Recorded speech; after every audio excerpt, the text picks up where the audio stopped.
இப்போது நடக்கிற 5ஆம் திருநாள் 5 கருட சேவை உற்சவம். மற்றொன்று 9வது திருநாளன்னைக்கு நடக்கிற திருத்தேர் உற்சவம்.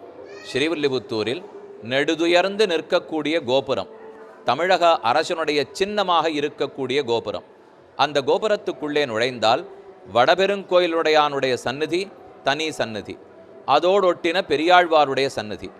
சற்று தள்ளி வெளியே வந்தோமென்னால் ஆண்டாள் ரங்கமன்னாருடைய சந்நிதி. இரண்டும் தனித்தனி சந்நிதியிலே.